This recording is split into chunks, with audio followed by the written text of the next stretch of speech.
stage.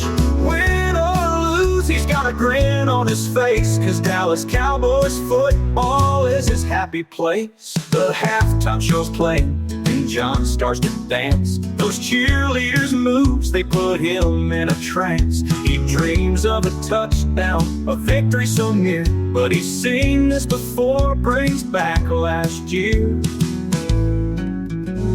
This is the One Star Cowboys podcast. This is our end of week recap show. Not a lot, to be honest with you, coming from off of our last show with KT and Saad, where we gave our predictions for this Sunday's game against the Carolina Panthers. So just some injury updates and a couple other things just wanted to get across to you guys in this short episode. But just to be completely honest, there isn't a ton that we haven't already touched on that hasn't happened or hasn't been talked about in these last few days. So I'll start with the injuries, because obviously that's the thing that we normally touch on in this show, and that's because this is the last show we do before the game. And I think the most notable one is going to be Cooper Beebe, the rookie center, suffered a concussion Monday night. And with concussions on a normal week, it's going to be very difficult for a player to do that turnaround and play the following Sunday. So off of a Monday night game, there really was not much expectation that he was going to be able to go in this game anyway. He wasn't able to practice at all this week. And so it looks like what your starting center will be is Brock Hoffman. And then that means TJ Bass will be your starter at right guard. And so I would say that would be number one on the list. After that, in terms of guys that are out, just on when the practice report was released, is the other two are obvious. It's Wanye Thomas with his knee, and then obviously DeMarvion Overshown. In terms of questionable, the big area is cornerback, because Trayvon Diggs, he's been limited this week and didn't practice on Friday, even though he was limited on Wednesday and Thursday. And then Jordan Lewis with his hamstring, he's been limited all week. Now, I do think there's a decent chance both of those players play, which is obviously important because last week was their first time, or Monday was their first time to get out on the field together with that starting corner trio that it's been so long since they've been able to get them out there, and that's Diggs, Lewis, and Deron Bland. So although those two are questionable, I think there's a decent chance they play. Eric Kendricks, though, I will say is a little bit more up in the air. He did not practice all week. He had a personal issue earlier in the week, but he's also had a shoulder injury he's been dealing with. He's questionable, but that's one to monitor, because obviously without Overshown, they're very thin at linebacker. You're going to ask a lot of Maris Leofau, and you're going to need some other guys to step up, because even Nick Vigil has been dealing with a foot injury that's prevented him from playing all week. And so he's also questionable. So maybe this is where an opportunity where maybe a guy like Damone Clark plays, or they're going to have to find some help there at linebacker, because it's obviously a thin spot. Outside of that, I'd say a lot of the guys that are on the injury report are all good news guys that were all full participants in practice on Friday, but still on the report, although expected to play, are Deron Bland, Rico Dowdle, Tyler Guyton, Marshawn Nealon, CeeDee Lamb, Mozzie Smith, and Tyler Smith. Again, those guys should all be good to go. I think the one notable one out of that entire group is Rico Dowdle. The reason I say that is because this is a huge, huge game for him, because this is an awful Carolina Panthers run defense. And so if you're Rico Dowdle, you can put up some monster numbers here. If you're him, you want to be out there 20, 25 plus carries if you can get that. So obviously the season not heading in a great direction. So there's really not a lot to break down with the game that we didn't already touch on in the previous episode. So I wanted to get some of the injury stuff. But then also when talking about linebacker, it made me think just kind of about the offseason. And one of the things that came out of the owners' meetings this week in Las Colinas was Stephen Jones talking about how this offseason he thinks is going to be pretty similar to last offseason, where it's going to be pretty tight with the cap with the Cowboys. And obviously Cowboys fans don't want to hear that, understandably so. But if that is the case, and that isn't just smoke and mirrors, and he is telling the truth, then this is going to be another offseason where your biggest improvements are going to have to be made through the draft. And so when I think of linebacker, that's very high on the list now, especially with the Overshown injury. Eric Kendricks is a one-year deal that he's playing under, and he's obviously a veteran. So really all you have that's a young linebacker that you really think a lot of is Maris Leofau. So I'm not saying they're going to take a linebacker in the first round, but linebacker certainly has to be in the mix in the first few rounds. They need a lot of help at that position. And then so thinking of that, it had me thinking about, okay, well, what other positions? And I would say my top five probably goes with running back at number one. Even with Rico Dowdle, even if he finishes the season strong, I still think they need another back, and maybe it's even a bell cow back that they draft in the first round. But they need somebody else also in the run game. It's one of the biggest issues they had this year. Obviously, offensive line is part of that. But number one, running back for me, that position has to be improved. And mentioning the offensive line, I don't know if it would be 2, but it's certainly in my top 5. And that's probably a guard position, unless you're trying and replace Terrence Steele, but he still has a decent amount of money owed to him. So I don't think they're going to go another direction at tackle. You just drafted Tyler Guyton. So I think guard would be the spot if this indeed is Zach Martin's last season.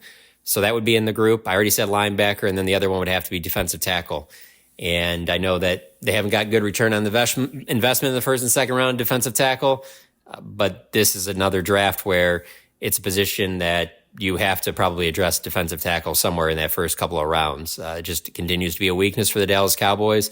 Hasn't been a strength for a long, long time. That doesn't mean you stop drafting that position, but they got to find a guy there, because to get a good defensive tackle outside of the draft is extremely expensive for teams that are willing to spend in the offseason, let alone teams like the Cowboys that won't be spending very much in the offseason. And so that's just another area that, it has to be addressed. So my top 5 would be running back, defensive tackle, linebacker, O-line, and then the 5th one would be wide receiver. And in our most recent mock draft at The Athletic, Dane Brugler had the Cowboys going with a wide receiver in the first round. I don't know that I love that idea, but it's a possibility. It looks like the Cowboys would be drafting somewhere between maybe 10 and 15, and wide receiver could be in play. They have not gotten enough outside of CeeDee Lamb. There's no question about that. I don't think anybody would argue that point. And so even if it's not in the first round, I would think in these first few rounds, wide receiver would have to be something that's also an area that you'd have to address. I haven't seen a ton from Jalen Tolbert and Jalen Brooks in terms of taking a major next step. Brandon Cooks will be a free agent at the end of the year.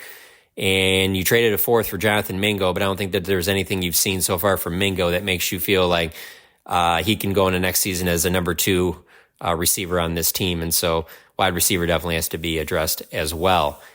One other thing I wanted to touch on here, just because it always makes headlines every time it comes out, and I feel like every year they release it more and more. It used to be once a year thing, and now I feel like Forbes multiple times throughout the year will release their most valuable sports franchises, and to no one's surprise, the Cowboys again are the number 1 most valuable sports franchise in the world.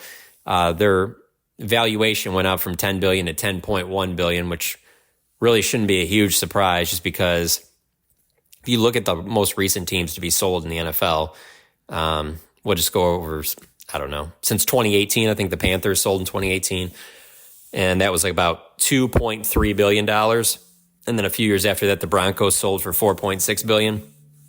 And then the most recent is the Commanders sold for $6 billion. And so I don't think anybody should be surprised that the Cowboys would be valued at $10 billion. But obviously, I can't bring that up without saying nobody listening to this cares about that, because if it's not winning on the field, I don't think anyone's sticking out their chest as a Cowboys fan saying, oh, my franchise is worth more than your franchise. Nobody cares about that. If you're not winning games on the field, it'd be different if they were winning Super Bowls, or at least going to Super Bowls once every, few years, once every 7-8 years. Maybe you'd use that in an argument, but where the Cowboys are at right now, I know no one really cares, but it just, that came out, and, obviously the Cowboys are still making money, and they just haven't had the success on the field. So, like I said, not a ton going on this week. After that Bengals loss on Monday, that was pretty deflating, probably the most down I've seen the locker room, maybe my entire time covering the team, including playoff losses. It was a dejected bunch. So I'd say going into this game, the number one thing I'm looking for is what kind of fight do we see? Is it one of those things where the game starts getting kind of ugly early and guys start packing it in because they know the season's basically over? Or will they continue to fight like they have up until this point and for the most part, play to try and win as many games as possible? Jerry Jones was on the radio on Friday and on 105 through the Fan and said that, he's got no interest in tanking, that he wants them to keep winning as many games as possible. That means that you'll probably continue seeing Cooper Rush out there playing quarterback for as long as that is the goal. And so there's not a lot to look forward to in this game. These are two of the NFL's worst teams, but that's the wrap up for the week. Check back after the game. Me, KT, Kent, Saad, we'll all do a wrap up off of whatever happens on Sunday in Carolina, and that'll probably be up first thing Monday morning. So please check back for that, and we appreciate everyone listening. I would like to promise that there's better days ahead for the Dallas Cowboys. I think that there probably are, but I can't make any guarantees right now. So keep checking back with us, though. We're going to try and make it interesting. We're going to find things to talk about that we hope that you guys are interested in listening to, whether there is a lot of movement in the offseason or there's very little. So thank you for all you for listening. Keep checking back. John's weekly recap, it's all the rage. He laughs and he hollers, takes center stage. Win or lose, he's got a grin on his face, 'cause Dallas Cowboys football is his happy place.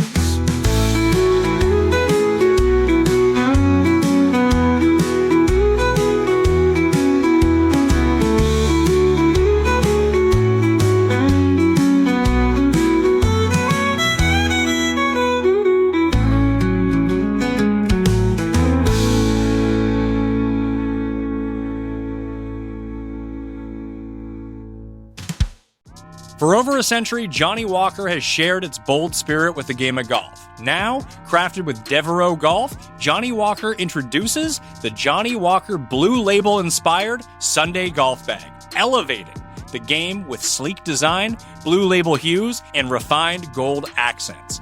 Celebrate your hole-in-one with a premium Sunday bag crafted by Devereaux Golf. Submit proof of your achievement to johnnywalker.com/blue-in-1.